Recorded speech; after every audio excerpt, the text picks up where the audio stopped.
Malayalam big boss season 7 ലൈവിൽ ഇപ്പോൾ നടന്നുകൊണ്ടിരിക്കുന്ന അനുമോൾ ലക്ഷ്മിക്ക് പിരികം ത്രെഡ് ചെയ്യണമെന്ന് പറഞ്ഞിട്ടുണ്ടായിരുന്നു. ആ ഒരു സമയത്ത് ഒനിലിൻ്റെ കയ്യിൽ നിന്ന് കത്രികയൊക്കെ വാങ്ങിയിട്ട് അനുമോൾ ലക്ഷ്മിക്ക് കൊണ്ട് കൊടുക്കുന്നുണ്ട്. ഇത് കഴിഞ്ഞതിന് ശേഷം ഒനിലേട്ടനെയാണ് ഇത് ഏൽപ്പിക്കേണ്ടതെന്ന് അനുമോൾ പറയുന്നുണ്ട്. ഞാൻ പോയി കുളിച്ചിട്ട് വരട്ടെ എന്ന് പറയുന്നുണ്ട്. ആ സമയത്താണ് അനുമോളുടെ ഇന്നേഴ്സ് എടുത്തിട്ട് തലയിലിട്ടുകൊണ്ട് ആദില അങ്ങോട്ടും ഇങ്ങോട്ടും നടക്കുന്നത്. അയ്യോ ദേ ജിഷൻ ചേട്ടൻ കണ്ടു എന്നെയെന്ന് ആദില പറയുന്നുണ്ട്.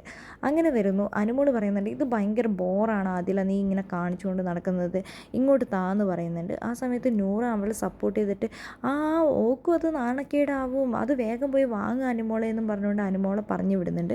അനുമോൾ പോയി അത് പിടിച്ച് വാങ്ങുന്നുണ്ട്.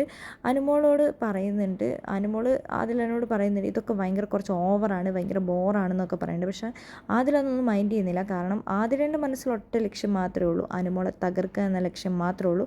റിയാസിൻ്റെ ഘോരഘോരമായ ഉപദേശം കൊണ്ട് ആദില ആകെ നന്നായി പോയിരിക്കുകയാണ്. ഇനി ബിഗ് ബോസ് വീട്ടിൽ ഒറ്റയ്ക്ക് നിന്ന് ഗെയിം കളിക്കണം, എല്ലാവരുടെയും ഗ്യാങ്ങിൽ പോകണം, എല്ലാവരോടും സംസാരിക്കണം. പക്ഷേ നൂറയ്ക്ക് സപ്പോർട്ട് ആദില, ആദിലയ്ക്ക് സപ്പോർട്ട് നൂറ മാത്രം. നമ്മൾ നമ്മുടെ കാര്യങ്ങൾ മാത്രം സംസാരിക്കുക, വേറെ ആരുമായിട്ട് ഒരു ബന്ധവും നമുക്ക് പാടില്ല, ആരോടും ഒരു സോഫ്റ്റ് കോർണറും പാടില്ല. ഇനി അനുമോളുമായിട്ട് യാതൊരുവിധ ഫ്രണ്ട്ഷിപ്പും ഇല്ല എന്ന് തന്നെയാണ് അവർ തീർത്തും പറഞ്ഞിരിക്കുന്നത്. അതുകൊണ്ട് തന്നെ അനുമോളെ കളിയാക്കാൻ വേണ്ടി ഓരോ കാര്യങ്ങൾ ചെയ്തു വിട്ടുകയാണ്.